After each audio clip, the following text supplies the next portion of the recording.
So ayan mga kadrama-rama, alam ko pong inaabangan nyo po no, yung next na mangyayari po dito sa Abot Kamay na Pangarap dahil sobrang nakaka-tense na nga po no, at saka nakaka-excite na nga din po yung pinapakita ni Director every episode dito sa Abot Kamay na Pangarap dahil alam naman po talaga natin mga kadrama no, na kung sino talaga yung unang nakakaalam talaga ng pagkatao talaga ni Morgana no, at yun po ay si Justin at saka itong si Zoe.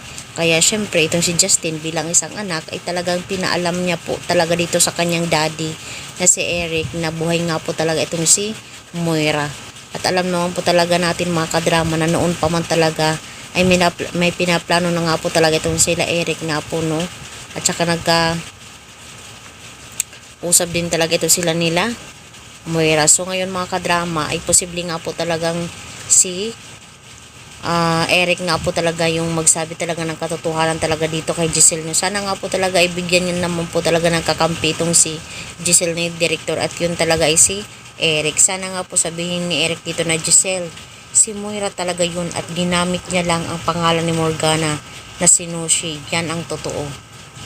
Diba? Posibleng sabihin nyo ni Eric eh.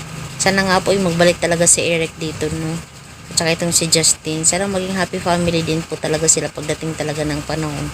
Kaya mga kadrama, alam naman po talaga natin na pag sinabi talaga ni Eric ito dito kay Giselle, ay sigurado talagang magugulat talaga itong si Giselle, mabibindang nga po talaga siya sa kanya sasabihin. Kaya sasabihin din po talaga ni Giselle na tama ka, hindi nga ako nagkamali sa tingin ko sa kanya, sa nararamdaman ko sa kanya.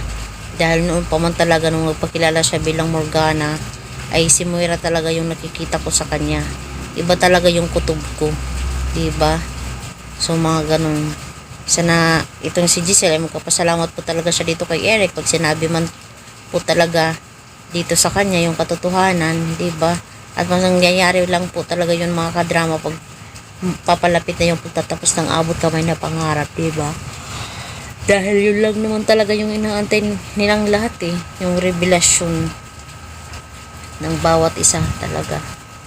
Lalong-lalong dito talaga kay Moira. Tsaka itong si Zoe pa. Diba? Dalawa pa yung twist.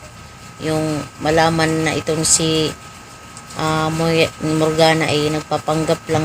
O itong si Moira nagpapanggap lang as Morgana.